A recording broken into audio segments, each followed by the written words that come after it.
recitation of Holy Quran. Dear Ali, please, it is over to you for recitation of Holy Quran. Ji Ali, it is over to you. Okay, sir.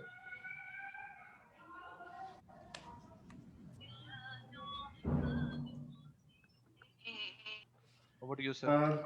Jazakallah. Thank you very much, Ali. Dear participant, as you know, today we are here to learn about the withholding taxes. Withholding taxes is a global phenomenon, and in Pakistan, it is the major source of revenue because Federal Board of Revenue is collecting major portion of their collection from withholding taxes.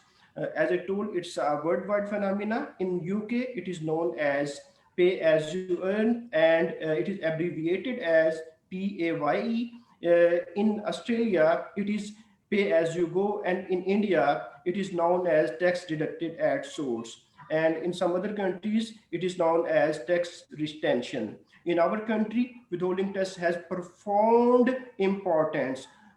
Getting for that importance, we are holding this session. A large number of provisions in the Income Tax Ordinance 2001 are available for the withholding taxes, ranging from section 148 to 169, and then from 231 to section 236Y. To cover these all provisions, we have a great resource with us, a very learned person, an exceptional tax practitioner, fellow member of Institute of Chartered Accountants of Pakistan, Sir Nadeem Butt.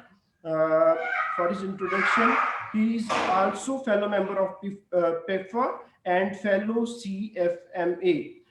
He is running a chartered accountant firm under the name and style of Nadeem & Co. Chartered Accountants in Lahore. He is chairman of Lahore Tax Bar Association Tax Academy. The point for note is he is the chairman for continuous fifth term of LTBA Tax Academy. Furthermore, he was member of ICAP Publication Committee for the period of 2017 to 18 and member of NRC ICAP Practice Board Committee for the period of 2018 to 2020. He is a lifetime member of Lahore Tax Bar Association and Multan Tax Bar Association. He is teaching for 25 years, and Alhamdulillah, I am amongst his students. Sir, for further to cover this topic, I will request you please start your presentation, and it's over to you, Sir Nadeem Butt Sahib.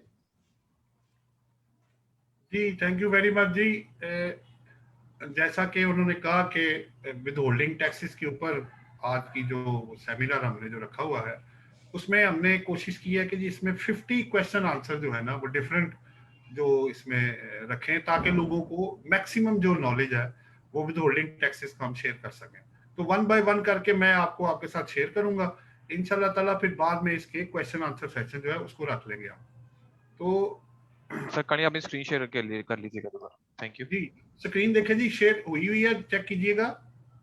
Sir your screen is not share, please share your screen sir. Screen share नहीं हुई अभी? No sir, no sir. मैं दोबारा करता हूँ जी। देखें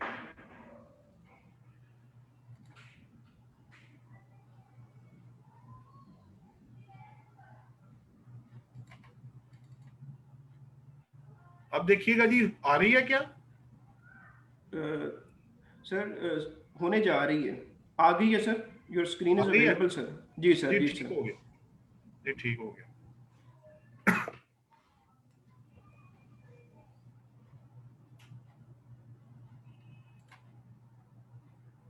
जी ये देखिए सबसे पहले जो है वो बात हो रही है कि advance tax by the tax pair है, वो 147 और 147A है। उसके बाद जो नेक्स्ट पार्ट है वो इंपोर्ट्स का है, जो कि फेडरल गवर्नमेंट आपको पता है ये टैक्सेस इनकम टैक्स से कलेक्ट करती है। फिर 149 से लेके 158 तक है। उसके बाद 159 से लेके 169 है। ये मुख्तलिफ सेक्शन है जिनमें विदहोल्डिंग टैक्सेस आया या तो आप पे कर रहे होते हैं या वो कलेक्ट कर रहे होते हैं एट सोर्स। इसी तरह ट्रांजिशनल एडवांस टैक्स प्रोविजंस हैं जो 231A से लेके 236Y तक जाती हैं। सो मैंने इनको क्या किया कि इन शॉर्ट करके 50 क्वेश्चन आंसर सेशन में मैंने इसको कन्वर्ट कर लिया है। कोशिश की है कि तमाम एंगल्स को कवर करें। बाकी जब आपके क्वेश्चन आंसर होंगे तो इंशाल्लाह ताला इसके बाद सेशन के उसको भी देख लेंगे।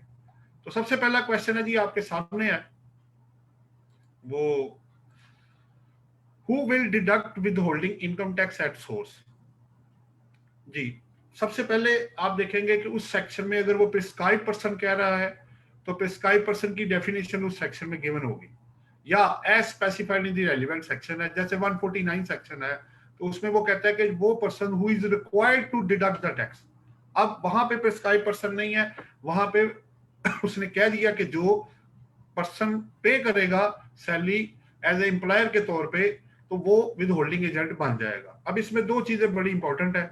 उसमें यह है कि अमूमन लोग क्या करते हैं कि जो पेएबल और रिसीवेबल होता है किसी एक पार्टी फर्ज करें ए से मैंने पैसे लेने हैं और बी को देने हैं, तो वो डायरेक्टली उसकी पेमेंट करवा देते हैं और फिर वो कहते हैं जी ये पेमेंट नहीं हुई, लेकिन in the eyes of law उसको भी पेमेंट ही समझा जाएगा और विद होल्डिंग टैक्स अकॉर्डिंगली काटा जाएगा। नंबर 1।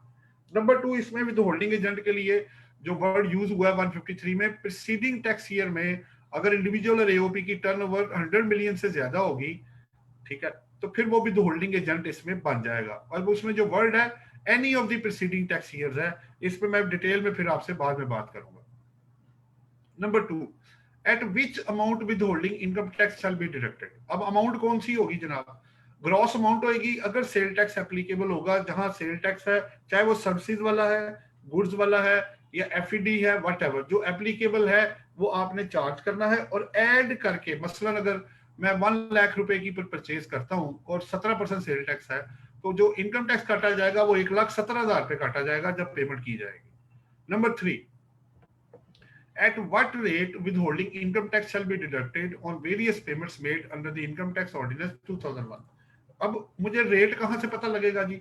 वैसे तो मोस्ट जो वेल नोन है वो फर्स्ट स्केड्यूल ही आपको पता है, लेकिन इसके अलावा रेलिवेंट सेक्शन भी हो सकता है या relevant clause of second schedule हो सकता है या एल्सवेयर स्टेटेड जैसे डबल टैक्सेशन ट्रीटी एग्रीमेंट भी हो सकता है और रूल्स भी हो सकते हैं। ये डिपेंड करता है कि आप कौन सा सेक्शन पढ़ रहे हैं। जैसे एक एक्सेप्शन में आपको बता देता हूं कि जैसे सेक्शन 149 है, वो ये कहता है कि डायरेक्टर मीटिंग फी जो होगी उस पर 20% जो टैक्स है वो काटा जाएगा स्टेट बेसिस पे जो भी during the tax year payment होगी। अब वो आपको फर्स्ट स्केड्यूल नहीं बताएगा, वो रेलिवेंट सेक्शन बता रहा है उसके मुताबिक है, इसलिए सारी चीजों को कंसिडर करना पड़ेगा while with holding tax on payments against goods services और कॉन्ट्रैक्ट्स या जो भी चीज आप खरीद रहे होंगे। Number 4, when withholding income tax shall not be deducted on various payments made during the income tax under the income tax ordinance 2000। कब टैक्स नहीं काटा जाएगा? Number 1, if payment has not been made during the tax year, अगर आपने payment की नहीं तो तब भी टैक्स नहीं काटा जाएगा। जितने भी विदहोल्डिंग टैक्सेस है इनकम टैक्स के वो पेमेंट बेस पे है, पेमेंट होगी तो टैक्स आएगा, अदरवाइज टैक्स विदहोल्ड नहीं होगा। दूसरा, अगर कोई रेलिवेंट आपका जो एग्जम्पशन है सेक्शन में दिया हुआ है या क्लॉज है या सेकंड स्केड्यूल है या एसआरओ अगर कोई इंटैक्ट है, अब 586 एसआरओ तो अब नहीं रहा, पहले वो था पिछले सालों में, अब वो कन्वर्ट हो गया, आगे ये भी क्वेश्चन आएगा। एसआरओ 586 की जगह पे 46AA सेकंड शेड्यूल पार्ट 4 का क्लॉज आ गया है। Number 5, time of deduction of withholding tax on various payments made under the income tax, किस वक्त जो है टैक्स वो काटा जाएगा। अब सबसे पहले दो चीजें हैं, अगर तो आप 151 में प्रॉफिट ले रहे हैं आपके अकाउंट में क्रेडिट हो जाए या कि कोई भी और केस में पेमेंट जब होगी तब टैक्स आएगा, लेकिन इसकी एक्सेप्शन दो मैंने आपको कोट कर दी है, 154 sub section 3A and 154 sub section 3C। अब 3A क्या कहता है, अगर एक्सपोर्ट प्रोसेसिंग जोन में अगर आप कोई एक्सपोर्ट करते हैं तो जैसे ही आप उस जोन से बाहर निकलेंगे तो विद होल्डिंग टैक्स उसी वक्त ही उस पे आपके एक्सपोर्ट पे लग जाएगा। इसी तरह अगर आप 154 3C में हैं, किसी ऐसी कंट्री में एक्सपोर्ट करते हैं जहां बैंकिंग चैनल नहीं है, तो जैसे ही आप पाकिस्तान की टेरिटरी को क्रॉस करेंगे उसको करने लगेंगे, बल्कि जब तो वो कस्टम वाले उसी वक्त आपसे टैक्स जो है कलेक्ट कर लेंगे। आल्दो के दोनों केसेस में ये जो 2 और 3 नंबर है इनमें अभी पेमेंट नहीं आई और चीजें अभी तक नहीं पहुंची, लेकिन फिर भी इस पे विदहोल्डिंग जो टैक्स है वो आ जाएगा। तो ये एक्सेप्शन है बेसिकली कि पेमेंट के बगैर भी विदहोल्डिंग टैक्स इन दोनों सेक्शन सब सेक्शन में लगा हुआ है। 6, when with holding income tax deducted shall be deposit. अब ये जमा कब करवाना है जी? इसके लिए दो चीजें हैं। अगर फेडरल और प्रोविंशियल गवर्नमेंट पेमेंट कर रही है, यानी उन्होंने कुछ खरीदा है और वो पेमेंट कर रहे हैं, तो सेम डेट में इसको जमा कराना है। इसके अलावा अगर कोई और केस होगा तो विद इन 7 days है from the end of the week in which payment was made.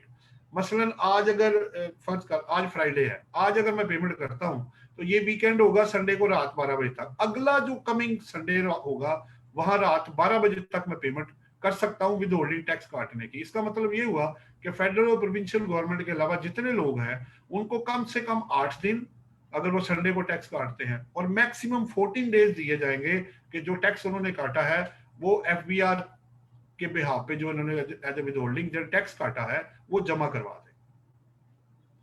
अब 7th क्वेश्चन जी, क्या होगा, what will be the course of action if withholding income tax is required to be deducted but not deducted and deposited by the payer. और उसके दूसरी तरफ क्या है, and cases where withholding income tax is not required to be deducted but deducted and deposited by the payer. अब इसकी बात ये हो रही है, फर्ज करें आपने किसी ऐसे विदहोल्डिंग एजेंट को सप्लाई की है जिसने टैक्स काटना था लेकिन उसने टैक्स नहीं काटा, तो फिर ऑब्वियसली आपको टैक्स जो है अगर वो जमा नहीं करवाता तो आपको अल्टीमेटली जमा करवाना पड़ेगा 162 सेक्शन में। दूसरी बात यह है कि अगर आपका टैक्स इनएडवर्टेंटली कट गया है, रिक्वायर्ड नहीं था, तो उसका क्रेडिट आप ले सकते हैं, उसमें कोई इशू नहीं है। अच्छा जी, ये जवाब इसका जो मैंने आपको दे दिया। 8 क्या जी, what is the source of exemption limits for withholding income tax purposes. के लिए एग्जम्पशंस किधर किधर है? The same are given in the relevant, या तो सेक्शन में है या एसआरओ में है या फर्स्ट स्केड्यूल में है या second schedule of the income tax ordinance 2001 में, वेयर एप्लीकेबल। मैंने बुक ऑलरेडी तमाम लोगों को दी हुई है, अगर किसी को बुक्स वो नहीं मिली तो वो आप वो बुक मुझसे ईमेल अपनी देके पिफा के थ्रू या डायरेक्टली मुझे देके वो किताबें आप मुझसे ले सकते हैं। उसमें हमने ये चार्ट विद होल्डिंग के सारे बनाए हुए हैं, वहां से आप काफी बेनिफिट इसका उठा सकते हैं।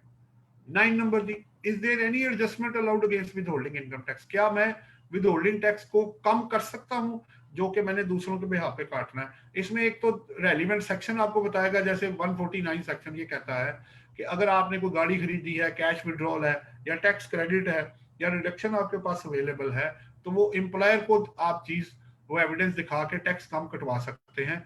यानी अगर फर्ज करें मैंने 1.5 लाख रुपए टैक्स देना है 1 साल में और गाड़ी पे मैं 50,000 दे आया हूं, तो वो मैं अपने एम्प्लॉयर को दिखा के जो मेरे नाम पे गाड़ी होगी वो 50,000 माइनस करके बाकी 1 लाख मैं कटवा लूंगा। इसी तरह 236C है, उसका सब सेक्शन 3 है, अगर आप 4 साल के बाद प्रॉपर्टी ऑब्वियसली आप बेचते हैं तो वो 0% उस पर वो टैक्स लगेगा। Number 10, to whom withholding tax is to be deducted. किसका टैक्स जो है काटना है? अब ऑब्वियसली जिसको पेमेंट हो रही है या जिस उसी का टैक्स होगा। जैसे सैलरी में एम्प्लॉइज है, अगर आप सप्लायर आपको चीजें दे रहे हैं उनका है तो वो सप्लायर्स का टैक्स है। इसी तरह इंपोर्ट है तो वो कलेक्टर कस्टम काटेगा और वो लेगा आपसे, और वो होता किसका है? वो टैक्स पेयर जो इंपोर्टर होता है। 11 नंबर जी, what is the status of withholding income tax deducted at source from recipient point of view under the income tax law. अब ऑब्वियसली उसके लिए 3-4 ऑप्शन है, आपको पता है। या तो वो एडजस्टेबल है, इंक्लूडिंग मिनिमम टैक्स है, इसमें क्रेडिट नॉट अलाउड भी शामिल होता है, और covered under final tax regime. So it will depend from, अब अभी इस वक्त तो आपको पता है काफी केसेस मिनिमम टैक्स रिजीम में शिफ्ट हो गया, जैसे कॉन्ट्रैक्ट्स वाले हैं, कमर्शियल इंपोर्टर हैं, सप्लाईज है, तो काफी चीजें अब आपका वो जो प्रॉफिट ऑन डेट है ये काफी चीजें आपकी मिनिमम टैक्स रिजीम के अंदर चली गई है। 12 जी, क्वेश्चन नंबर 12 है, how amount of income tax will be computed for withholding tax purposes in case of imports.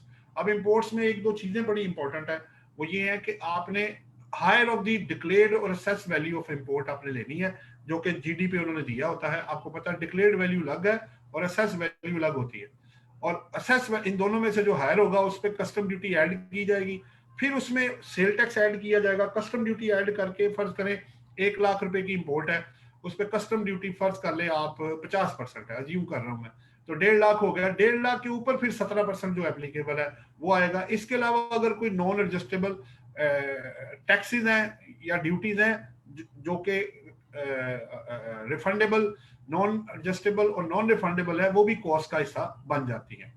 सो ये वाला इंपोर्ट से रिलेटेड था जी। नेक्स्ट है जी, आपने जो विदहोल्डिंग स्टेटमेंट है और एनुअल विदहोल्डिंग स्टेटमेंट्स जो हैं वो कब जो है वो उनको फाइल करना होता है। जो तो क्वार्टरली है वो आपको पता है हर क्वार्टर के 20 डेज के अंदर, मतलब अगर पहला क्वार्टर है जुलाई टू सितंबर तो 20 अक्टूबर तक, इसी तरह अक्टूबर टू दिसंबर 20 जनवरी, इसी तरह जनवरी टू मार्च 20 अप्रैल, और फिर अप्रैल टू जून फिर 20 जुलाई तक आपको with in 20 days of the following जो आपका होगा क्वार्टर, उसके अंदर आपने जमा कराना है, उसको फाइल करना बेसिकली। और एनुअल जो है विद इन 1 मंथ है, अगर आपका ईयर एंड सितंबर है तो 31 अक्टूबर, जून है तो 31 जुलाई, 1 महीना आपको मिलेगा annual with holding statement file करने के लिए। लेकिन एनुअल विद होल्डिंग स्टेटमेंट सिर्फ सैलरी की है, वो आपकी गुड्स और सर्विस की नहीं होती है।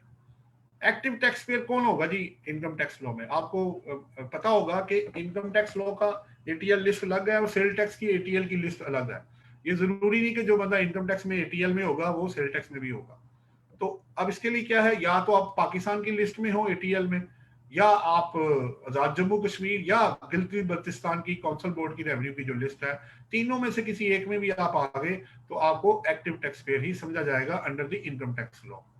15 what will be the course of action available to a taxpayer if withholding income tax demanded under section 161(2)(05) has been created by the tax department? तो क्या होगा जी, या तो आप उसको एक्सेप्ट कर लें और डिमांड को पेमेंट कर दें, या उसकी कोई एडजस्टमेंट ले लें अगर आपके पीछे रिफंड पड़े हुए हैं, या आप विथहोल्डिंग टैक्स को रिजेक्ट कर दें टोटली या पार्शली, और एक्सेप्ट और रिजेक्ट करके आप अपील कर लें, या पार्टली एक्सेप्ट करके पार्टली रिजेक्ट कर दें और उसके अगेंस्ट आप अपील फाइल कर सकते हैं। और स्टे का भी आपको फैसिलिटी इसमें अवेलेबल होती है जी, अगर आप, लेकिन वो अप्लाई करके लेना पड़ेगा।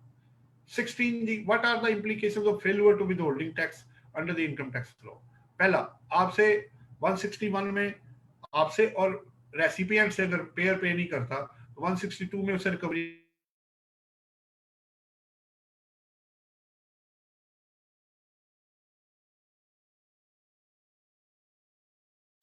जी, पेनल्टी अंडर सेक्शन 182 जो है वो आपको लग सकती है। डिफॉल्ट सरचार्ज 205 सेक्शन में आपको पता, आगे इस पे क्वेश्चन भी आएगा कि क्या क्या रेट होगा। और फिर अल्टीमेटली आप फिर भी अगर विथहोल्डिंग टैक्स जमा नहीं करवाते तो प्रोसिक्यूशन जो 191, 193, 195, 196 में आपके अगेंस्ट हो सकती है। वो मैं आपको बाद में दिखाता हूँ वो कितनी है। असेसमेंट जी जनरली किस तरह की होती है? 2 तरह की। एक वो टैक्स है जो आपने अपना जमा कराना होता है, जो टोटल ऑडिट में केसेस होते हैं, और एक दूसरों का जो टैक्स आपने देना होता है वो विथहोल्डिंग टैक्स, जिसे 161(2)(05) हम कहते हैं। In the eyes of law ये जो दूसरों का टैक्स होता है ये असेसमेंट ऑर्डर नहीं है, ये लायबिलिटी है जो आपने पे करनी होती है। अच्छा जी, पेनल्टी क्या है जी? लेट फाइलिंग और विथहोल्डिंग, जो क्वार्टरली एनुअल विथहोल्डिंग स्टेटमेंट है, तो उन्होंने कहा अगर आप टैक्स पूरा जमा करवा देते हैं और उसके 90 दिन के अंदर आप विथहोल्डिंग स्टेटमेंट अगर फाइल कर देते हैं तो 5,000 रुपए है। लेकिन अगर आप टैक्स जमा नहीं करवाते या अदरवाइज है तो फिर 2,500 रुपए पर डे है और मिनिमम पेनल्टी 10,000 रुपीज होगा। 19 नंबर जी, प्रैक्टिकल प्रोसीजर क्या रिकवरी करने का withholding tax from the tax payer? Show cause notice आएगा, जारी बात है, उसके बाद वो 137 का आपको नोटिस है, उसकी पेमेंट आपको करनी पड़ेगी। अब under the law collection and recovery के मोड्स कौन कौन से हैं जो टैक्स डिपार्टमेंट यूज कर सकता है? सबसे पहले 138 है जी, recovery of tax out of property and through rest of the tax payer. Number 2 139 collection of tax in the case of private companies and AOPs, जो कि डायरेक्टर्स जो 10% होल्डिंग कम से कम जिसके पास हो और एओपी में मेंबरान से रिकवरी की जा सकती है, और बल्कि की है उन्होंने जहां जहां डिफॉल्ट किया है कंपनी ने या एओपी ने। 140 सेक्शन है जी, जो कहता है कि आप अगर कोई लिक्विडेटर या होल्डिंग मनी आपके बिहाफ किसी के पास पैसे हैं आपके, उनसे भी टैक्स ऑफिस रिकवरी कर सकता है। और recovery of tax by non resident member of an AOP है, अगर नॉन रेजिडेंट है तो आप रेजिडेंट की जो मेंबर है उससे रिकवरी कर सकता है एफबीआर जी। प्रेजेंट मैक्सिमम नॉन जो थ्रेश होल्ड है limit against goods and services क्या है? ये भी बड़ा इंपॉर्टेंट है जी। आप फाइनेंस एक्ट 2018 जो टैक्स ये 2019 में अप्लाई है, वो गुड्स के अगेंस्ट अगर आप 75,000 पे, जो पहले 25,000 था वो 75 हो गया है, जो सर्विसेज पे 10,000 था वो 30,000 हो गया है, और अगर आप इसके अंदर रह के पेमेंट करेंगे या बराबर करेंगे तो फिर आपको विथहोल्डिंग टैक्स नहीं काटना होगा। प्लस ये मैं बताता चलूं कि ये अमेंडमेंट्स अब 58 का असर वो अब नहीं रहा, अब ये अमेंडमेंट 153 सेक्शन के अंदर की गई है। वहां आप जब उसका पहला ही सेक्शन पढ़ेंगे तो उस पहला या दूसरे के अंदर ही उन्होंने वहां लिख दिया है कि 75,000 और 30,000 के अंदर अगर पेमेंट होगी गुड्स और सर्विसेज की तो टैक्स नहीं काटना।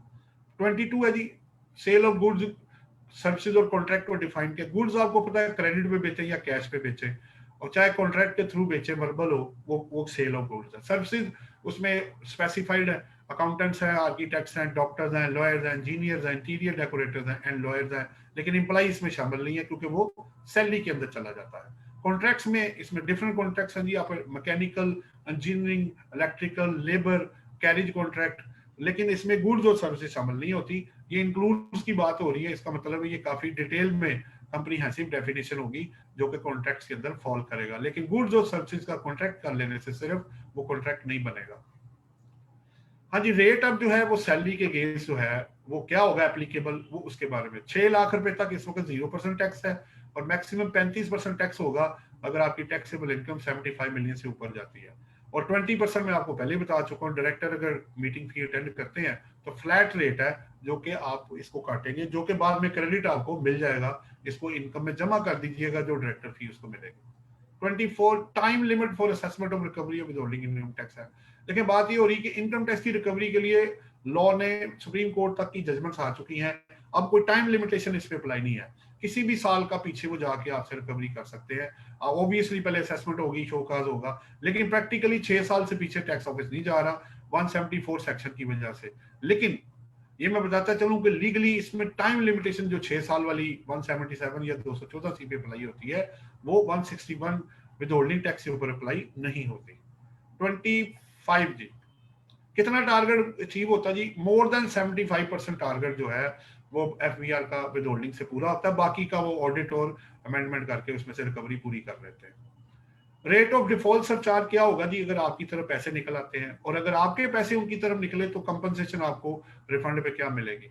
जो आपकी तरफ पैसे अगर बनते हैं 205 में 12% पर एनम है, और अगर आपका रिफंड उनकी तरफ निकल आया 171 सेक्शन में तो काइबर प्लस 0.5% पर एनम के हिसाब से आपको कंपनसेशन दी जाएगी, यानी दोनों साइड्स कवर कर दी। Exemptions to be considered while withholding income tax on payment against salaries to employees, ये कुछ स्पेसिफाइड है और भी होंगी।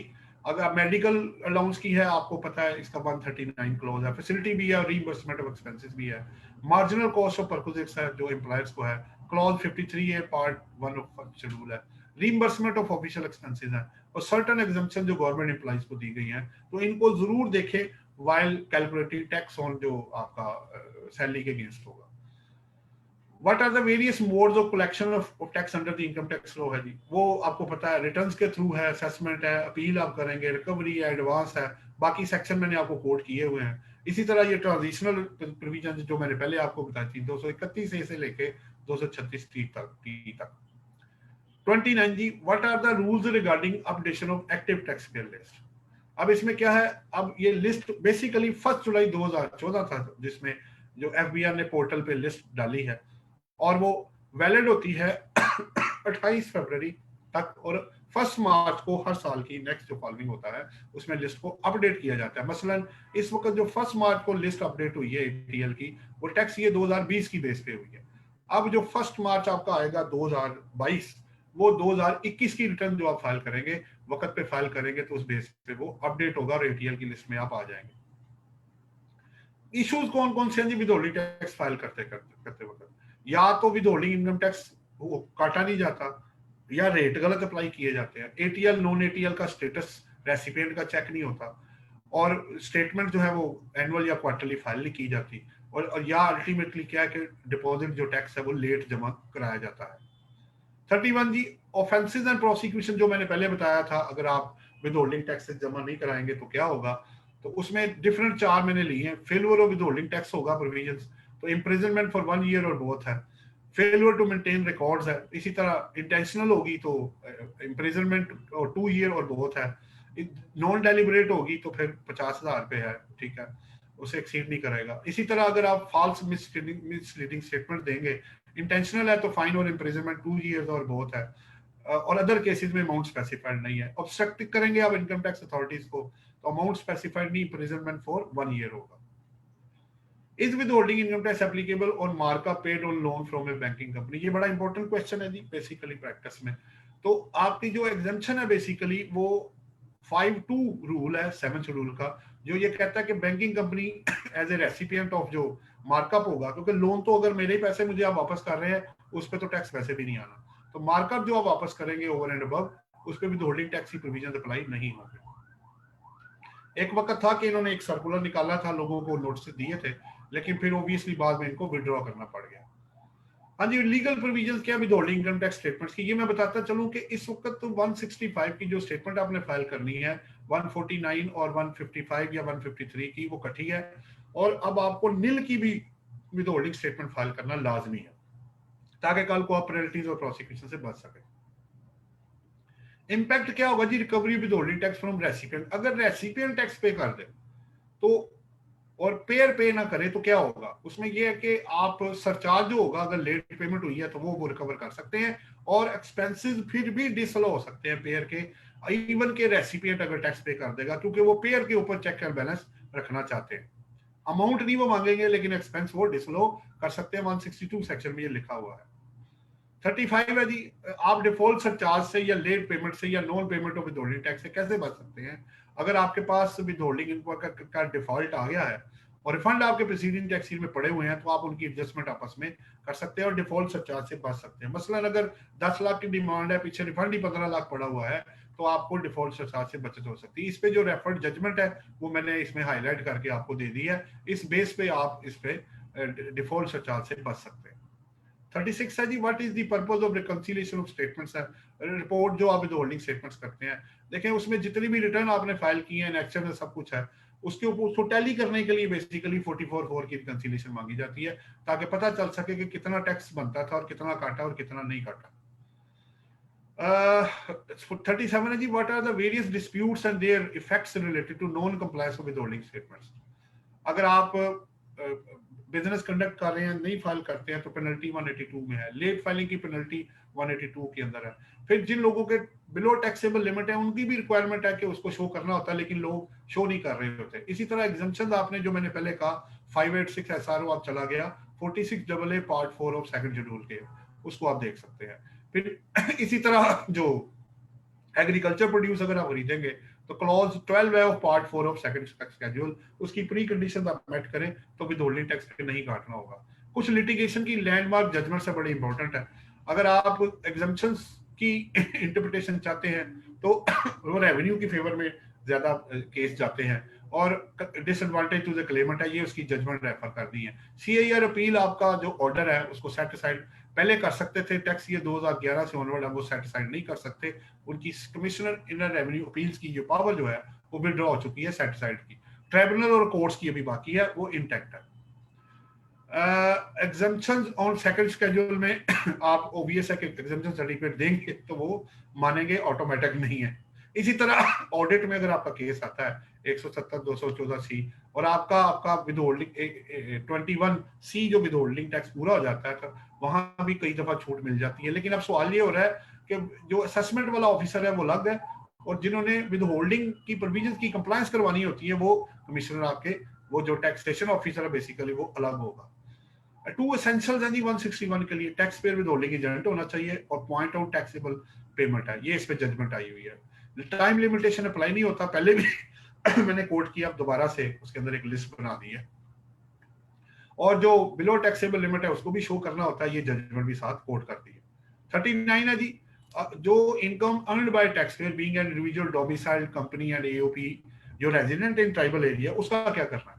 वैसे तो ये 146 क्लॉज था जिसमें ये एग्जेम्प्ट इनको एग्जम्पशन दी गई थी, और paragraph D of article 246 of constitution of Pakistan and 1973 का जो कि 30 जून 2023 तक उसको एग्जम्पशन देता है। अब वो 146 जो क्लॉज है वो तो हो गया खत्म, लेकिन उसके पीछे ही 145A है जो 1 जुलाई 2019 से एप्लीकेबल था, वो अभी तक इंटैक्ट है। तो मेरे मुताबिक तो अभी तक ये एग्जम्पशन इंटैक्ट ही है। 40 है जी, अगर आप फाटा और बाटा में पेमेंट्स करेंगे तो टैक्स की विदहोल्डिंग का क्या स्टेटस है। तो अभी payer being as a withholding agent अगर होगा तो वो सब टैक्स काटेगा अनलेस वो आपको एग्जम्पशन सर्टिफिकेट ना प्रोड्यूस कर दे। अब आजाद जम्मू एंड कश्मीर का जो स्टेटस है उसके अंदर जो पेमेंट्स आप उनको करेंगे तो उसके लिए अभी क्लॉज इंटैक्ट है, वो 46AA में वो 3 ही है जो कहता है कि जी इसका आप टैक्स नहीं विदहोल्ड करेंगे। 42 जो आपके पास है जी question, how withholding income tax will be deducted on payments to shipping company, air carrier, passenger tickets and cargo charges of goods transported. तो इसके ऊपर डिफरेंट क्लॉजेज हैं जो एग्जम्पशन देते हैं।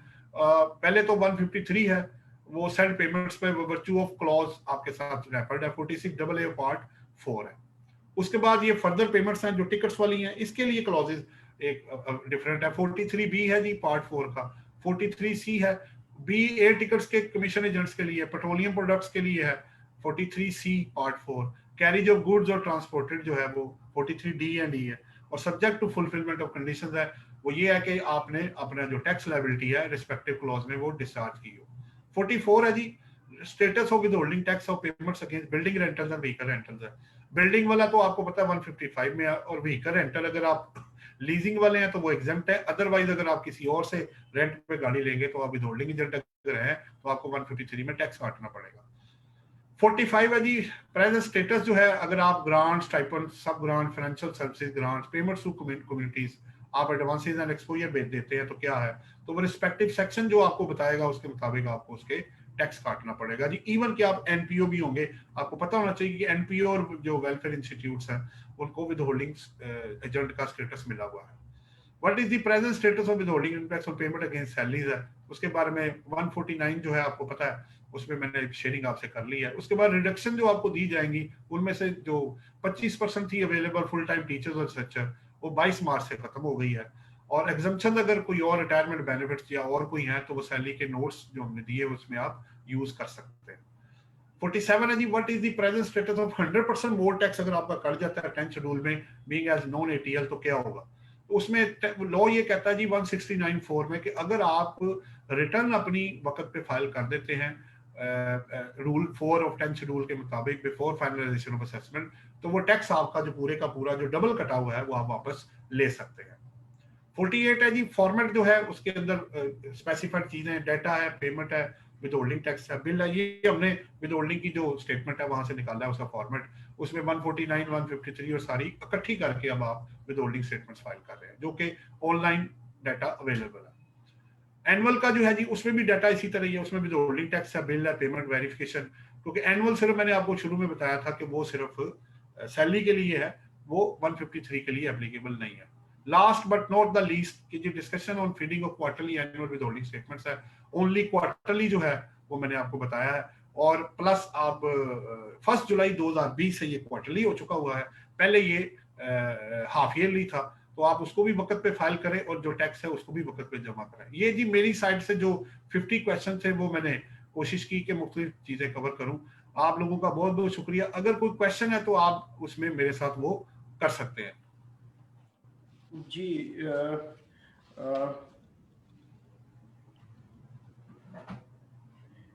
Hello sir, you are audible to us. अगर किसी का कोई क्वेश्चन है तो he may ask the question by raising his hand.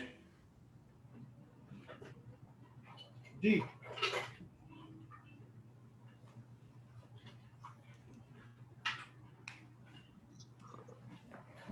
Sir Naeem साहब का माइक ओपन कर रहा हूँ। जी प्लीज सर, नईम साहब is there to ask the question. जी नईम साहब। अस्सलाम वालेकुम सर। वालेकुम अस्सलाम।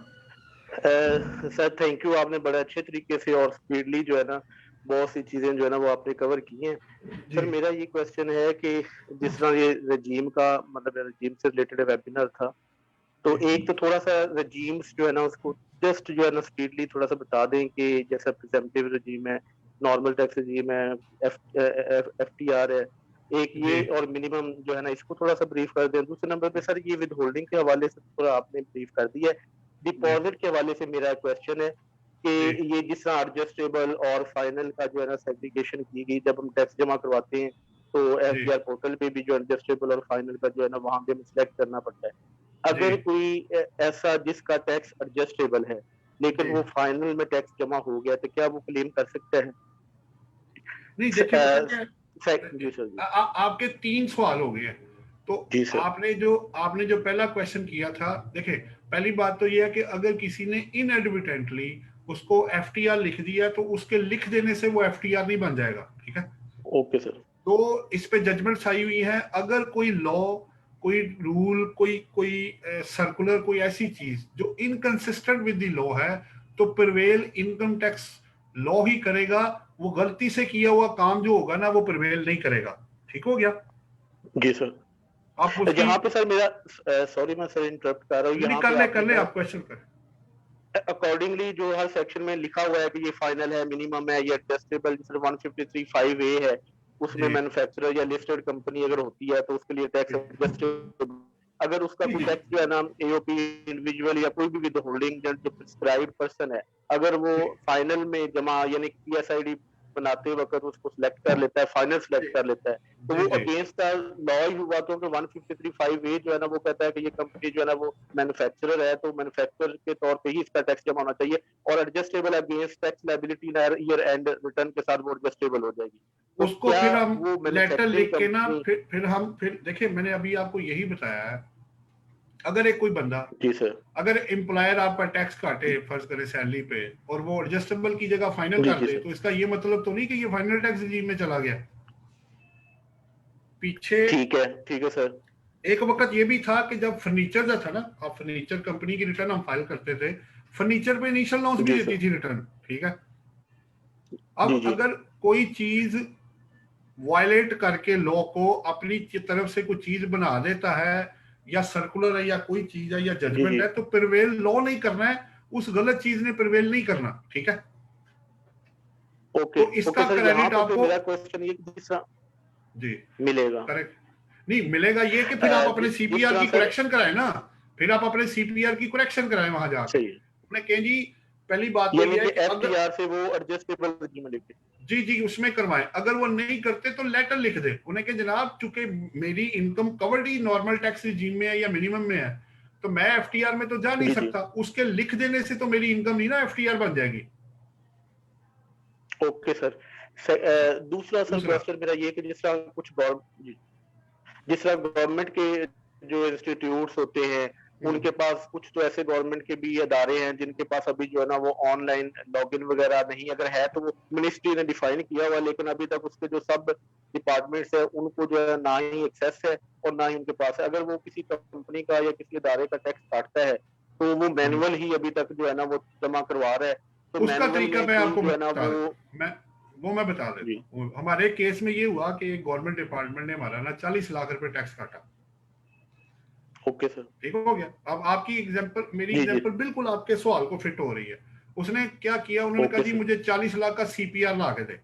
मैंने कहा जनाब, वो चेक ठीक है जमा सर। कराते हैं, वो सीपीआर नहीं जमा कराते, ठीक है। तो उन्होंने कहा, ठीक है सर। मैंने उनके लेटर हेड पे लिखवाया कि जी हमने ना इनका टैक्स काटा हुआ और जमा कराया हुआ। उसने कहा जी मैं नहीं मानता, ये ठीक। जमा ही नहीं हुआ। मैंने कहा देखे, मैंने सही। फिर उनसे प्रेशर, उनको कहा कि देखिए वो नहीं मान रहे, उन्होंने 40 लाख की डिमांड हमारी तरफ निकाल दी है। फिर इन्होंने, हमने जी जी। सेट साइड ऊपर मतलब वापस करवाया, इसको वापस आए। उसमें फिर मैंने लेटर हेड पे उनके ये लिखवाया कि ये चेक नंबर है, इसमें इतनी अमाउंट इस जी बंदे की जी। है, क्योंकि एक चेक में कोई 2000 पार्टियां थी। Okay sir. उसने बकायदा चेक नंबर लिखा और लिखा कि ये चेक में इनका जो शेयर है इतना इतना हमने जमा करा यानी दिया। कि उनसे अंडरटेकिंग जो है ना वो ले ली। अंडरटेकिंग विद स्पेसिफिक रेफरेंस के चेक कौन सा जमा कराया आपने, उसका नंबर और ओके सर। हमारी अमाउंट बता दें तो बात खत्म हो जी जी। जाएगी। तो क्या जिस तरह सर कुछ जो है ना, जिस तरह अभी आपने बताया कि वेरियस पार्टीज होती हैं, वो जब जमा करवाते हैं तो सीपीआर के ऊपर जो है ना वो आ जाता है वेरियस पार्टीज। अब जी स्पेसिफिकली अगर मैं ये कहूँ कि मैं हूँ, कंपनी है एबीसी, अब मेरा टैक्स भी उन्होंने टैक्स पेयर में जो जहाँ पे मेरा टैक्स पेयर नेम आना चाहिए वहां पे वेरियस टैक्स पेयर नहीं, लिख फिर वो दिया है। ब्रेकअप देगा ना, जब आपने फर्ज जी करें ना जी। मैंने 2 करोड़ रुपया इकट्ठा ही जमा करा दिया। जी जी। अब 2 करोड़ हो सकता है कि उसमें 1500 पार्टियां हो, जी जी। तो उसका ब्रेकअप बना के देना पड़ेगा ना कि आपका उसमें कितना है। वो 2 करोड़ सारा आपका तो नहीं है ना, हो भी सकता है, जी जी। वो डिपेंड करता है। लेकिन चूंकि सीपीआर में सर जो है ना वो वेरियस है, सीपीआर लेकिन नहीं होता ना, उसके वो पे बैक एंड ऑर्डर पे। जमा कराते हैं, गवर्नमेंट जी डिपार्टमेंट जी। सीपीआर नहीं निकालता, सीपीआर तो होता ही नहीं उसके पास। वो तो एक पे ऑर्डर पकड़ते हैं या चेक पकड़ा और गवर्नमेंट के खजाने में जमा करा दिया, बस। ओके। अगर सर गवर्नमेंट का कोई अदारा नहीं है, कोई यूनिवर्सिटी है या कोई भी है, उसने जो है ना वो इस तरह वेरियस जो है ना मतलब सिलेक्ट करके या इस तरह तो टैक्स ब्रेकअप फाइल दे ना, करके जो भी है। ब्रेकअप ले ना उसे कि मेरा मेरा उसमें नाम लिख के बकायदा बताए इसमें मेरा कितना है, क्योंकि ठीक आपको है, तो उतना ही मतलब मिलना है ना जो आपका है। तो वो इस तरह अंडरटेकिंग अलग सेपरेट लेके स्पेसिफिकली वो क्लेम हो सकता है, इसमें कोई ऑब्जेक्शन हो नहीं तो है। सकता है, लेकिन बात यह है कि ये एक एफटीएन वाले या गवर्नमेंट के इदारे, उनको छूट दी गई है। प्राइवेट इदारा सीपीआर क्यों नहीं निकाल रहा? वो तो निकाले सीपीआर, उसको क्या प्रॉब्लम हो रही है? ठीक है सर। एक और सर मेरा क्वेश्चन है कि ये जो सीजीटी है अंडर सेक्शन 37, हाँ जी, इसमें जो मतलब लॉस है वो कितनी देर तक हम जो है ना वो एडजस्ट कर सकते हैं, क्योंकि वो भी विद होल्डिंग उसकी करनी होती है, आई थिंक 25% म्यूचुअल फंड्स पे है और बाकी जो है ना वो, तो उसकी विद होल्डिंग टैक्स की जो है ना मतलब अगर हम करते हैं और उस पर लॉसेज अगर होते हैं तो फिर तो विद होल्डिंग भी नहीं होगी।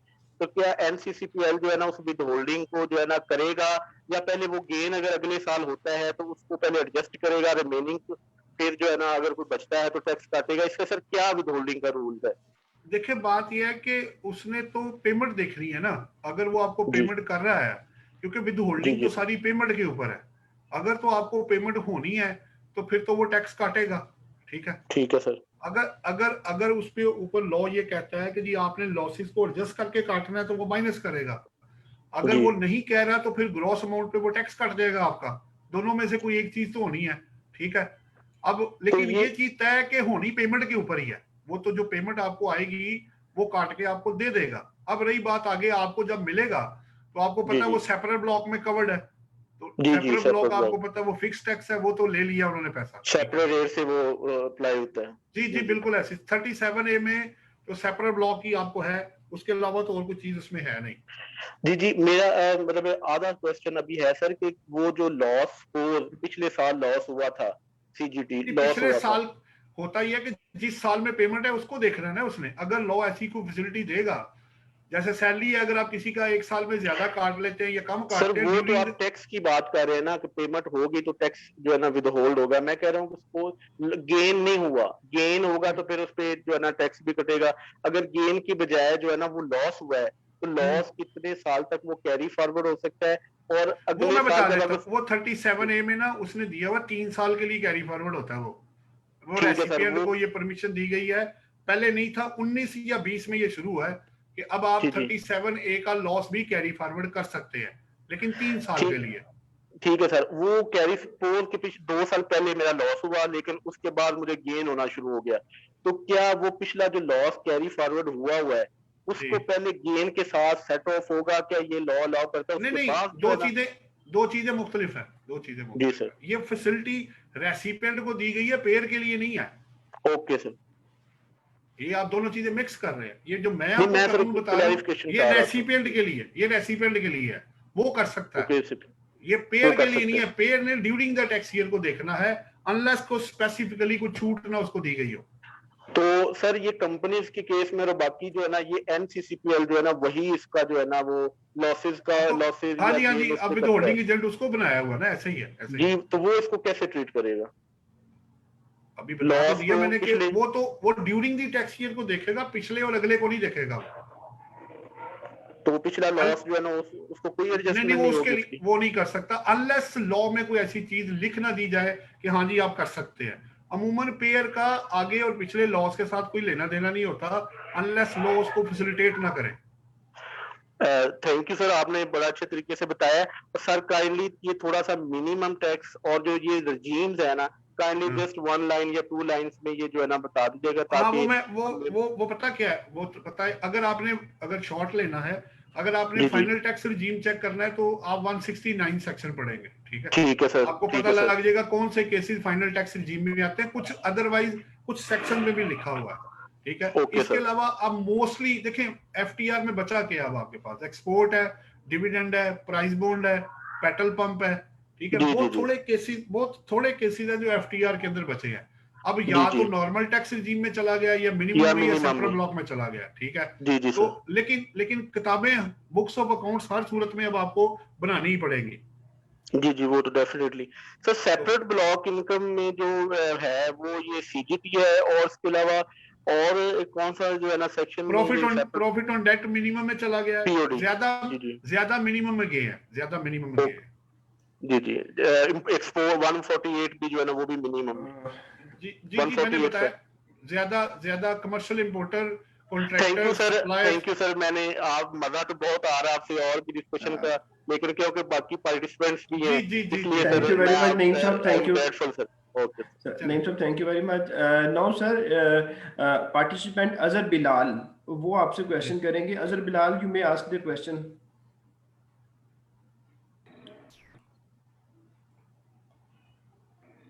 जी, जी अजहर साहब अस्सलाम लाइन। वालेकुम सर। वालेकुम अस्सलाम जी। जी मेरा बहुत छोटा सा और सिंपल सा क्वेश्चन होगा नदीम सर आपसे। ये जो 236 आई है जिसके अंदर एजुकेशनल इंस्टीट्यूट्स जब 2 लाख का थ्रेशोल्ड क्रॉस हो जाता है जी स्टूडेंट की जी फी का ड्यूरिंग द ईयर, तो उसमें जी डिडक्शन करते हैं, तो जी उसमें क्या गिलगित बल्तिस्तान एंड आजाद जम्मू कश्मीर के जो लोग हैं उनका भी डिडक्ट होता है या नहीं? नहीं, असल में पता क्या उनके जो होता ये है कि जो आजाद जम्मू कश्मीर का अगर आप साइट खोलेंगे ना, उनका लॉ हमेशा अलग ही रहा। अब इस वक्त उन्होंने पाकिस्तान का इनकम टैक्स लॉ अडॉप्ट कर लिया हुआ है। ओके ठीक है, जीबी का मुझे चेक करना पड़ेगा गिलगित बल्तिस्तान का, लेकिन आजाद जम्मू कश्मीर ने इनकम टैक्स पहले थोड़ा सा उनका मुख्तलिफ होता था, अब उन्होंने एग्जैक्टली इनकम टैक्स और सेल टैक्स वही अडॉप्ट कर लिया है जो पाकिस्तान का है। एक्चुअली मुझे भी कंफ्यूजन थोड़ा ज्यादा गिलगित और बल्तिस्तान से रिलेटेड ही थी, क्योंकि मैंने गिलगित बल्तिस्तान के बारे में ऐसी कोई प्रोविजन नहीं पढ़ी हुई थी और मुझे आज ही पता लगा है कि जीबी के लोग एग्जेम्पशन क्लेम कर सकते हैं। नहीं, वो सर, फिर तो देखना पड़ेगा ना जी, एग्जम्पशन सर, जुबानी नहीं ना होती, पहले जब तक हम चेक नहीं करेंगे उसके बगैर। लेकिन ये लॉ ने फैसिलिटी दी है कि उसको एटीएल की लिस्ट में वो ले आएंगे अगर जीबी की लिस्ट में वो शामिल है बंदा, तो उसकी लिस्ट इंडिपेंडेंट है, वो अलग है। जीबी की लिस्ट भी सर अवेलेबल है एफबीआर की साइट पे अलग से? एफबीआर की नहीं, उनकी अपनी होगी ना जी, उनका अपना एक साइट है ना, वहां पे उसको चेक करेंगे आप। ओके ओके, मतलब इनकी अपनी साइट से होगा। चलें सर, जी थैंक ऐसे यू ही वेरी है, मच। ऐसे ही है, चले ओके। सर ये अभी इन्होंने फैसिलिटी दे नहीं दी कि जो जो इंडिविजुअल एक्टिव टैक्स पे लिस्ट में होगा उनकी विद होल्डिंग नहीं होगी 236 आई में? नहीं, उसमें तो उसने ये कहा कि जो बंदा, वो तो पहले की आई हुई है ना, आज की जी थोड़ी सर, है, वो जी तो सर, अभी थोड़ी आई, वो तो पहले की है कि जो एटीएल में होगा उस पर तो विद होल्डिंग टैक्स होना ही नहीं है। एग्जैक्टली सर, थैंक यू वो सर, तो दे थैंक दी यू हुई है, वो तो नॉन एटीएल वाले अब है उसके अंदर। ये बात आपकी ठीक है, पहले पहले दोनों के लिए था, अब सिर्फ नॉन एटीएल के लिए है। Sir. Thank you sir. Sir अभी पार्टिसिपेंट नुमान अहमद हैं, वो आपसे जी क्वेश्चन करेंगे। जी जी। जी अस्सलाम वालेकुम सर। वालेकुम अस्सलाम जी। सर मैं एजुकेशनल इंस्टीट्यूशन में जॉब करता हूँ। मुझे एक अच्छा। छोटी सी कंफ्यूजन ये है कि जैसे हमारे टेंडर होता है कैंटीन्स वगैरह का, अब वो 1 ईयर के लिए होता है। अब उसके अंदर जो हम लोग विदहोल्डिंग टैक्स डिडक्ट करते हैं बीइंग अ विदहोल्डिंग एजेंट, वो under section 153C as a contract उसको हम लोग डिडक्ट करें जो कि फाइलर केस में 7.5%, या एक सेक्शन है जो अंडर ऑक्शन है, मुझे सेक्शन नंबर नहीं जेब में आ रहा, उसमें 10% है। क्या ये दोनों में से कोई भी कर सकते हैं या किसी एक में फॉल करेगा वो? नहीं, तो आपने ऑक्शन में लिया है उसको? जी सर, उसका टेंडर होता है हमारा ना न्यूज़पेपर में, नहीं, तो टेंडर उसके तो थ्रू वो नहीं, जी टेंडर ऑक्शन थोड़ी होता है। टेंडर तो ये होता है कि 4 बंदे आएंगे, जो जिसके नाम का निकल आया उसको मिल जाएगा। अब टेंडर बिल्कुल और ठीक है। ऑक्शन में तो बोली लगती है ना जाके, वो एक अलग चीज है। ठीक है, तो सर ऑक्शन ये मतलब बाय नेचर ये किस में फॉल करता है, मुझे इसमें कंफ्यूजन है। आपने क्या क्योंकि किया है? आपने टेंडर विन सर किया? न्यूज़पेपर में टेंडर देते हैं हम लोग, उसके अंदर जो हाँ, एलिजिबल है पार्टीज वो अप्लाई करती हैं, ठीक है, फिर उनकी जो है वो उसी तरह से बोली होती है। ठीक है, ठीक है। उसमें से जिससे जो हाई हमें बिड देती है वो हम उसको एक्सेप्ट कर लेते हैं। तो अच्छा अब इसमें जब विद होल्डिंग हम डिडक्ट करते हैं, अब वो जी। क्या हम इसको एज अ कॉन्ट्रैक्ट, क्योंकि एक हमारा एग्रीमेंट साइन होता है, इसको एज अ अच्छा, कॉन्ट्रैक्ट ले अंडर सेक्शन 153C हम टैक्स डिडक्ट करें 7.5%, या एक सेक्शन है मुझे उसका सेक्शन नंबर भूल जी गया है एक जो ऑक्शन पे 234 अप्लाई कुछ है, होता है। पता नहीं कुछ ऐसे करके है। हाँ उसका उसके जी जी ऊपर बिल्कुल, उसमें 10% है जी। उसमें फाइलर का 10% है फाइलर, बिल्कुल सर। तो इनमें से कौन सा एप्लीकेबल हो या इनमें से किसी एक का भी हम उस पर अप्लाई कर सकते हैं? ये तो फिर मुझे चेक करना पड़ेगा, देखें, क्योंकि सेक्शन तो बड़ा जरूरी होता है। अगर आप कॉन्ट्रैक्ट में जी फॉल कर रहे हैं तो फिर इधर है। जी देखिए, वो उन्होंने कहा ऑक्शन में जो चीज आप खरीदेंगे, तो जी जी आपने तो चीज ली नहीं, आपने तो लिया टेंडर बेसिकली। सर, मेरी भी बिल्कुल पॉइंट ऑफ व्यू यही है, लेकिन मुझे मुझे एक ही मुझे बात से लगता मेरे है कि ओपिनियन, आपको 153(1)(c) में आना चाहिए। आप दूसरे वाले में नहीं आ रहे हैं, क्योंकि चीज तो आपने ली कोई मैं नहीं है। मैं इसी के तहत सर डिडक्ट कर रहा हूँ टैक्स ना हाँ जी 7.5%। लेकिन मुझे एक ओपिनियन मैंने ली थी ऑडिट जी फर्म से ना, जी। उन्होंने कहा था कि आप दोनों में से जिसमें मर्जी आप डिडक्ट कर ले, दोनों एप्लीकेबल हो रहे हैं। नहीं लेकिन नहीं, मुझे दोनों यही डाउट था, एक मुझे वक्त ना में, मैं सेटिस्फाई एक नहीं हो रहा था।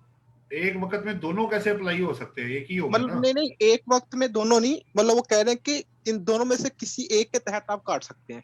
नहीं, आप अगर आप उसको देखते हैं ऑक्शन वाले में, तो वो गुड्स का जी है ना, उसने जो आप परचेज करते हैं। सर, उसमें वो ना थोड़ी वर्डिंग हम पढ़े तो उसमें वो ये भी करता है कि जो आपकी लीज है ना, सीरीज ऑफ हाँ पेमेंट्स या लीज है, वो भी जी। इस तरह की वर्डिंग भी यूज कर रहा है। तो तो वहां वो से गुड्स थोड़ा ही डाउट होता है, क्योंकि ये भी सीरीज ऑफ पेमेंट्स होती है, सेम इंस्टॉलमेंट होती है मंथली, पहले आप फिर इस तरह है। आप ऐसे कीजिएगा, वो ना कॉन्ट्रैक्ट पढ़िएगा जो आपका आपस में तय हुआ है, उसमें क्या लिखा हुआ है। सर अगर तो उसमें वो तो ये होता है, कॉन्ट्रैक्ट में तो ये हमने लिखा होता है कि हमारा पीरियड यकम जुलाई से लेके 30 जून तक जो फाइनेंशियल पीरियड है वो जी पीरियड मेंशन होता है। उसकी टोटल होता है कि टोटल आपका एनुअल कॉन्ट्रैक्ट इतना है, और उसकी हाँ, हमने 9 इंस्टॉलमेंट्स करते हैं सितंबर से लेके मई तक। अच्छा ठीक है, वो इसमें आपके लिए हमने क्या वो कवर करेंगे, करना है। वो आपके लिए क्या करेंगे, एडवर्टीजमेंट देंगे आगे। नहीं सर, हम लोग पहले ऐड देते हैं न्यूज़पेपर में, उसके अंदर ठीक है, हमने ये लिखा होता है सारा कुछ कि कॉन्ट्रैक्ट पीरियड यहाँ से यहाँ तक होगा। ठीक अच्छा, है, और ये टर्म्स कंडीशंस है। ठीक है, हाँ, एडवांस रेंट 1/3 होगा जो टोटल उसका तय होगा। तो बाकी जो भी है उसके बाद फिर वो उसके लिए अप्लाई करते हैं, हमसे टेंडर डॉक्यूमेंट्स वो लेते हैं, और हम्म, अप्लाई करने के बाद जो जो क्वालिफाई करती हैं फर्म्स, वो हम लोग उनको फिर कॉल करते हैं। वो फिर उसका जो है ना सीडीआर जमा करवाते हैं, जो हम्म। इनिशियल जो जमा करवाना है एज अ सिक्योरिटी, और देन वो उसमें पार्टिसिपेट कर सकते हैं बिडिंग में ना। फिर तो वो बिडिंग करके होती है उसके बाद प्रॉपर। क्या होगा, बिल्डिंग विन कर ली उसके बाद क्या होगा, वो सब विन बता। होगी, फिर हमारा सर उनके साथ एग्रीमेंट होता है, कॉन्ट्रैक्ट होता है। और तो ठीक है, करना वो क्या हम है लोग उसमें, वो बताए ना काम क्या है, सर करना क्या है उसमें। कैंटीन्स का उन्होंने लेना होता है ना ठेका। अच्छा ठीक है, उसके कैंटीन ऊपर के उन्होंने अब, ठेके है, अच्छा, हाँ गुड्स वगैरह अच्छा, उनकी होती है सारा कुछ। ठीक है, अच्छा, सिर्फ उन्होंने हमारी प्लेस यूज करनी है। अच्छा ठीक है, जी अच्छा, अच्छा कैंटीन्स का ठेका लेते हैं बेसिकली। जी जी, कैंटीन्स का सर, कैंटीन्स का। ये मोस्ट प्रोबेबल जी, ये उसमें 153 1C में ही जा रहा है, ये उधर नहीं ठीक हो जा गया रहा है, सर, ठीक है, इसको इधर बिल्कुल ही रखें। बिल्कुल ठीक। बाकी इसके एंड सेशन के सेकंड सर, बाद। जी सेकंड सेकंड क्वेश्चन मेरा सर, सेकंड क्वेश्चन सर, कि अभी आपने बताया कि जोन सा 149 में जो हम लोग फुल टाइम टीचर को एग्जामेशन देते हैं 25%, वो जी 22 मार्च से खत्म हो गई है। ऐसा ही है, ऐसा तो ही है। इसका जब हम लोग अब इसकी वर्किंग करेंगे टैक्स की, तो हम लोग 21 मार्च तक मतलब जो है वो 25% तक लेंगे, और 22 मार्च से ऑनवर्ड हम लोग जो है वो उसको खत्म कर देंगे। हाँ जी ऐसी है, क्योंकि विद होल्डिंग एजेंट ने ठीक तो है, ऐसे ही करना है। लेकिन मसला पता ठीक हो क्या गया। है, जब रिटर्न आनी जी है ना इसकी, वो रिटर्न ने जी ऐसे जी नहीं सर, करना। जो हमें लग रहा है वो ये है कि वो इसकी जो एग्जम्पशन है ना, वो पूरे साल की खत्म करना चाह रहे हैं। इस पर डिस्प्यूट अब होना है लोगों का, क्योंकि मेजर बिल्कुल पोर्शन तो, मेजर पीरियड तो एक्सपायर हो चुका है। बिल्कुल सर, बिल्कुल। ठीक है ना, 22 और मार्च है, अप्रैल मई जून, तकरीबन 3.25 महीने के लिए आपने पिछला जो जो 8.75 या 8.8 मंथ्स है उनको आपने लटका दिया है। तो ये जी तो जी, अब एग्जाम्पशन को इनको चाहिए था। वैसे पहले इंटेंशन यही थी कि ये 1 जुलाई से अप्लाई होगा, लेकिन चूंकि उनके टारगेट अचीव नहीं हो रहे, कुछ प्रेशर्स भी हैं, उसको कवर जी करने जी। के लिए उन्होंने 22 मार्च से इसको अप्लाई किया है। लेकिन और ये सर फर्दर, जी सॉरी सर इंटरप्ट कर रहा हूँ, फर्दर इंटरप्शन जो है ना, फर्दर इसमें कॉम्प्लिकेट ये ऐसे भी हो जाएगा कि जो अंडर सेक्शन 62 और 63 हम फर्दर एग्जाम्पशन देते हैं, जो कोई जी इन्वेस्टमेंट करते हैं, ये जैसे नेशनल जी। बैंक के फंड्स है हमारे, अभी अभी तो पेंशन और भाई, ये। अभी तो वो जो आपके है ना सॉफ्टवेयर एक्सपोर्टर वाले, उन्होंने भी लड़ाई करनी है। अभी तो बड़ा कुछ होना बिल्कुल है।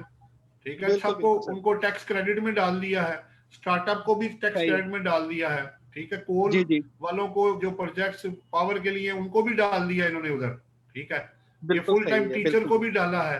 तो मसला अब ये है बिल्कुल कि सही। वो तो जो चाहिए था कि रिस्पेक्टिव पीरियड पे करते हैं। बहरहाल और भी सवाल ले चलिए, लेते हैं, इंशाल्लाह ताला इसको करते हैं। सर एक पार्टिसिपेंट का एक क्वेश्चन है जो कि जी वो खुद नहीं पूछ सकते, मैं उनके बिहाफ पे पूछ रहा हूँ जी कि वो एम्प्लॉई हैं एक ऑर्गेनाइजेशन के जिसके पास FTN है। हाँ तो उन्होंने एक और अदारे की बिड सिक्योरिटी अपने पास रखी हुई है। ठीक है, उस बिड सिक्योरिटी पे वो जिस कंपनी की बिड सिक्योरिटी इनके पास है उनको प्रॉफिट एंड डेट देंगे जो कि अराउंड 10 लाख है। अच्छा तो ये विद होल्डिंग कैसे करेंगे, और कौन जी। सी प्रोविजन जो है वो अट्रैक्ट होगी इस पे। देखिए पहली बात तो ये है कि जहां तक सिक्योरिटी का ताल्लुक है, तो सिक्योरिटी तो विद होल्डिंग टैक्स नहीं होगा, क्योंकि वो तो 153 में उसको छूट दी गई है सिक्योरिटी डिपॉजिट को। अब रही बात प्रॉफिट की, अगर प्रॉफिट ऑन डेट है और बैंकिंग सेक्टर और अदरवाइज आ रहा है, तो फिर उस पर विद होल्डिंग टैक्स आपको वो प्रॉफिट ऑन डेट का है ना, मेरे ख्याल 28 है, कौन सा है, उसके अंदर जाके इसमें विद होल्डिंग टैक्स जो है वो काटना पड़ जाएगा। पेमेंट वाला 151 में है। ठीक है, और जो रेसिपिएंट होगा वो इनकम फ्रॉम अदर सोर्सेज में, अगर उसकी बिजनेस इनकम ना हुई तो विद होल्डिंग टैक्स इस पे अप्लाई हो जाएगा, क्योंकि मार्कअप जो है ना बैंकिंग और नॉन बैंकिंग का एग्जेम्प्ट है, अदरवाइज वाला मार्कअप एग्जेम्प्ट नहीं है, विद होल्डिंग टैक्स है। बिल्कुल ठीक है कि वो जब उनको पेमेंट करेंगे तो विद होल्ड करके फिर पेमेंट जी करेंगे। विद होल्ड करके वो प्रॉफिट ऑन डेट के रेट्स भी अब चेंज हो गए हैं ना, पता लग गया होगा आपको, स्लैब रेट आ गए, सर 50 सर लाख रुपए तक कुछ और है, फिर आगे ऑनवर्ड करते करते 20% तक ये शायद जाता है। बिल्कुल सही है सर। सर उसी पार्टी जो वो पार्टिसिपेंट है उनका सेकंड क्वेश्चन ये है कि जैसा कि मैंने अर्ज किया कि वो एफटीएन होल्डर हैं, तो गवर्नमेंट की तरफ से उनको अमाउंट मिलती है और वो नेशनल बैंक ऑफ पाकिस्तान में आ जाती है। अच्छा तो जो अमाउंट पड़ी होती है उनको उस पे उनको रिटर्न मिलता है और बैंक क्रेडिट कर देता है उनके अकाउंट में। अच्छा, तो बैंक जो है वो 30% जो है ना वो विदहेल्ड कर लेता है। वो इसलिए कि ये नॉन एटीएल में होगा ना। अच्छा, तो एफटीएन वाला एटीएल में जाने के लिए उसको प्रोसेस पार्टिसिपेंट को बता वो दें तो so अपनी, that- जब तक लॉ छूट नहीं देगा, आप एटीएल में अगर नहीं है तो फिर रेट डबल ही होगा, अनलेस एग्जम्पशन ना मिल जाए आपको। तो यहाँ तो पेंशन वाले लोग जो कि एग्जम्प्ट है, या वो लोग जो सिर्फ रिटायर्ड है और वो सिर्फ प्रॉपर्टी की सेल परचेज और प्रॉफिट ऑन डेट से टैक्स से बचने के लिए डबल ना हो जाए, वो रिटर्न ऑल दो लॉ उस पर नहीं रिक्वायर कर रहा, लेकिन वो फाइल कर रहे हैं ताकि प्रॉपर्टी की अगर सेल परचेज हो तो डबल टैक्स से बचा जा सके।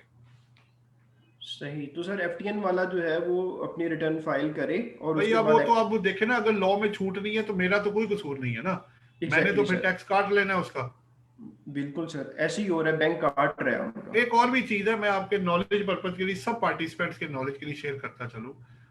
वैसे सर फेडरल और प्रोविंशियल गवर्नमेंट की income exempt from taxes section 49 में, प्लस उस सर पे विद होल्डिंग टैक्स भी प्रोविजन अप्लाई नहीं होंगी, लेकिन ये एग्जम्पशन सिर्फ फेडरल गवर्नमेंट, प्रोविंशियल गवर्नमेंट और लोकल अथॉरिटी के लिए है, इसमें इनके बनाए हुए इदारों को छूट नहीं है, ये भी मैं बताता चलूं। राइट सर, पॉइंट सर आप क्लियर कर दिए सर आपने, thank you very much.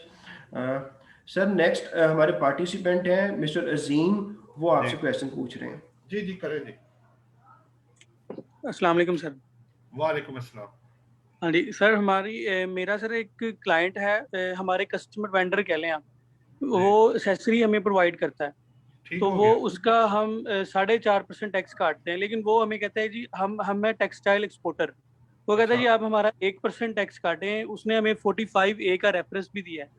Basically मैं अच्छा वहाँ पे अकाउंट्स मैनेजर हूँ, मेरा जो टैक्स मैनेजर है ना वो मैं भी उसको एग्री कर गया हूँ कि 45A के मुताबिक उसका 1% होना चाहिए, क्योंकि उसमें उसने लिखा है कि जी अगर ये टेक्सटाइल और आर्टिकल्स अगर सब दे रहे हैं ना तो उसको आप 1% ही लगाएं, उसके ऊपर अच्छा 153 अप्लाई नहीं होगा। ठीक आपका है, सर इसमें क्या ओपिनियन है?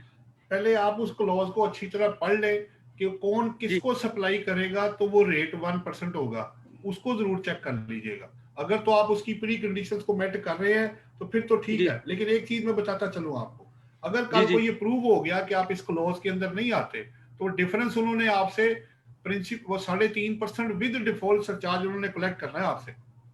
बिल्कुल सर, वो बड़ा सर हाइपर भी वो होता है, वो कहता है नहीं कि यार हाइपर की आप बात नहीं होती, हाइपर की जी बात नहीं होती भाई, कानून जो अगर अप्लाई होता है तो उसने जी तो जी अप्लाई होना है, ठीक है। सर, वो हमें ना रेफरेंसेस देता है काफी क्लाइंट्स के कि जी ये भी प्राइवेट लिमिटेड है तो वो मेरे 1% काट रहे हैं, कोई मतलब आप हमारा कैसे करते हैं ये नहीं नहीं वो। वो ठीक है, मैं ये नहीं कह हाँ रहा कि आप ना काटे 1%, लेकिन जी मसला जी ये है कि बर्डन ऑफ प्रूफ आप पे होगा कि कल को अगर टैक्सेशन ऑफिसर आपसे ये पूछता है कि आपने क्यों 1% काटा है, तो क्या जी आप जी उसको जस्टिफाई कर लेंगे? अगर तो आप जस्टिफाई कर लेते हैं फिर तो ठीक है। सर आपकी सर इसमें उसमें वो तो क्या राय फिर आपने? मुझे मुझे मुझे देखना पड़ेगा ना, वो क्लॉज फिर एग्जैक्टली मुझे दोबारा पढ़ना पड़ेगा और आपके जी केस को उस कॉन्टेक्स्ट में चेक करना पड़ेगा, फिर बात हो सकती है। चलें सर, मैं आपको अगर फेसबुक पे इनबॉक्स में करूं अपना या हाँ जी बाद रिमाइंडर। में कर लीजिएगा, इसके बाद कर लीजिएगा, उसको देख लेंगे। ठीक है सर, थैंक सर नेक्स्ट हमारे पार्टिसिपेंट हैं नासिर बशीर, वो जी जी वो आपसे क्वेश्चन पूछ रहे हैं सर। जी पूछे पूछे, जी बात नासिर पानी बशीर। देना जी। अस्सलाम वालेकुम सर। वालेकुम अस्सलाम जी नासिर साहब। सर मैंने ये पूछना था कि सीपीआर विद होल्डिंग का बनाते हुए अगर एडजस्टेबल में मल्टीपल पार्टीज हैं बट उसमें एक या दो पार्टी फाइनल में जो है वो भी इंक्लूड हो जाएं, तो क्या सीपीआर का कोई इशू है, इसमें कोई प्रॉब्लम तो नहीं होगी? नहीं आप बाद में इसकी करेक्शन भी हो सकती है और लिख के आप दे भी सकते हैं। देखें, अगर एक गलती से एक बंदे ने कोई चीज गलत कर दी है तो इसका ये मतलब नहीं है कि उसका लिजिटिमेट राइट खत्म हो गया, ठीक है। जी जी। नहीं, मैं कंफर्म ये करना था कि अगर उसमें 4 पार्टीज एडजस्टेबल वाली हैं, जो मतलब कंपनी है, जी एक जी उसमें फाइनल वाली है, तो वो क्या जो उसका एक तो आपने बोल दिया कि उसका राइट खत्म नहीं होगा, वो उसको अपने हिसाब से देख लेगा। क्या बीइंग विद होल्डिंग एजेंट मेरे ऊपर उसके कॉन्सिक्वेंसेस आएंगे? देखिए, पैसा जमा हो गया ना, जी, हो गया। अगर उसको बहुत ज्यादा मसला हो रहा है तो उससे कोई सीपीआर की करेक्शन करा ले, ठीक है। आप दोनों मिलके जी ठीक है। उसको फर्ज करें, आपने ये भी होता है कि फर्ज करें, अभी एक और प्रॉब्लम भी आपको आएगी, आपने नाम लिखा ए का, एनटीएन लिख दिया बी का, जी बिल्कुल।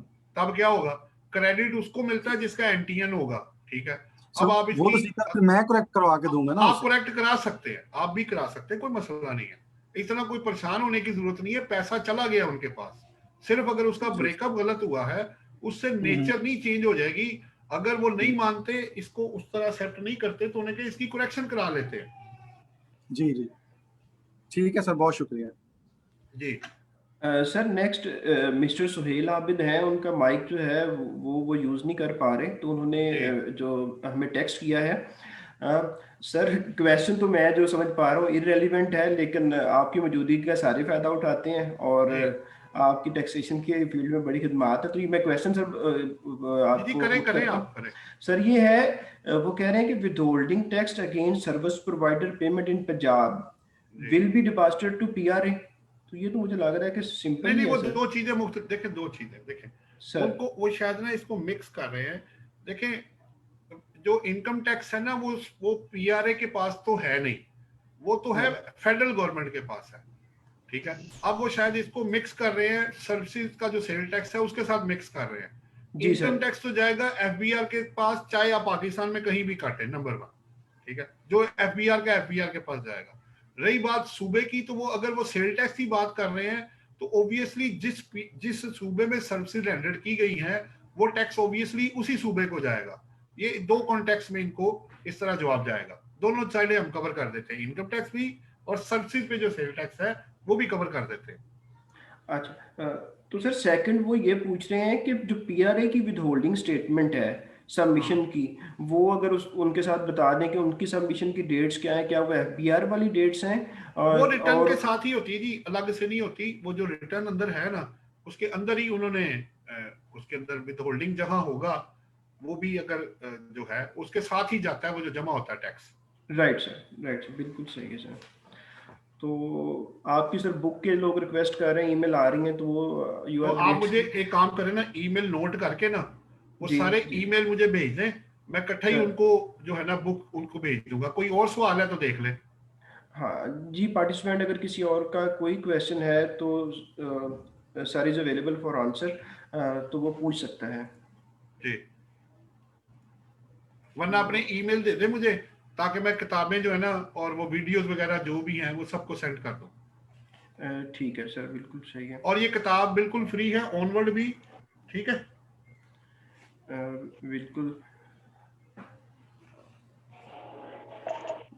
ये नईम साहब सर अगेन है, I think he is same participant mister Naeem, उनका एक कोई जी जी दोबारा जी उन्होंने जी हैंड रेज किया है, जी तो वही। जी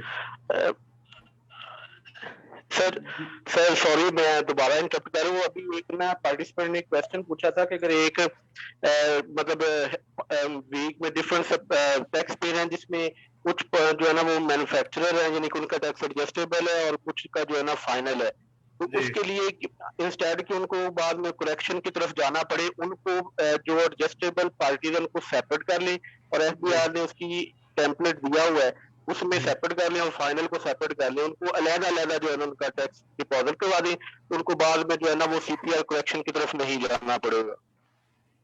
ठीक है, मैं तो कोई इशू क्या नहीं है सर जी। ऐसा प्रोसीजर है सर?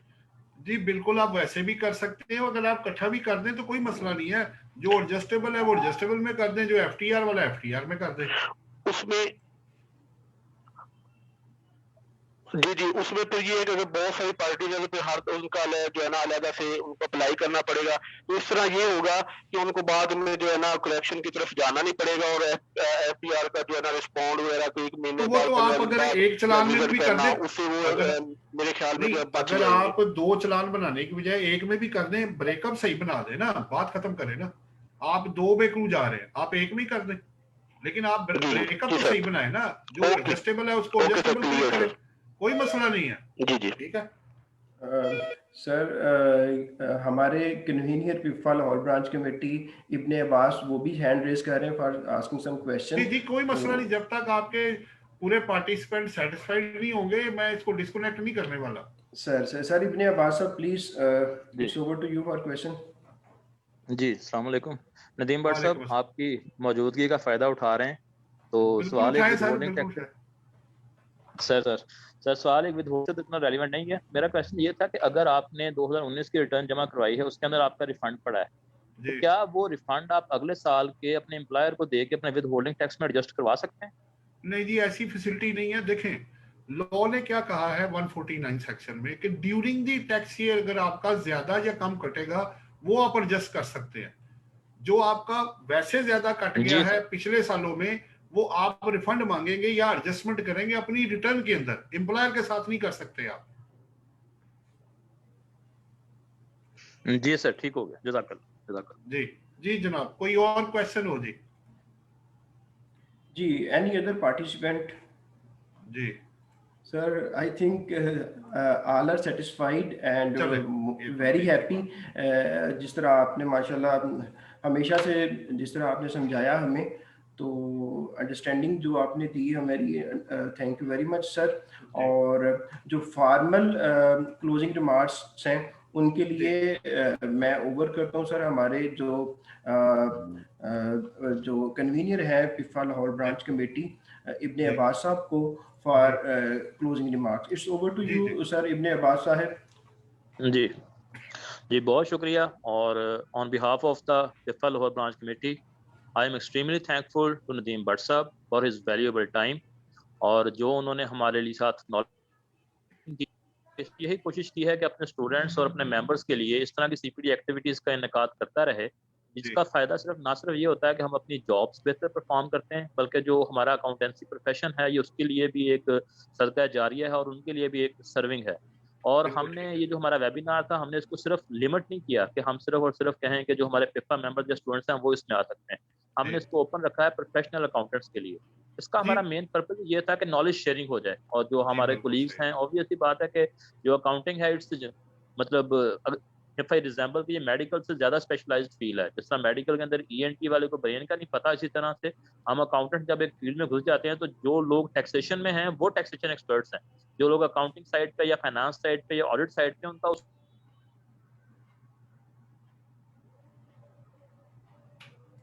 अपने तमाम पार्टिसिपेंट्स का जिन्होंने अपने पर्सनल लाइफ में से टाइम निकाला और आज की एक्टिविटी को काम है।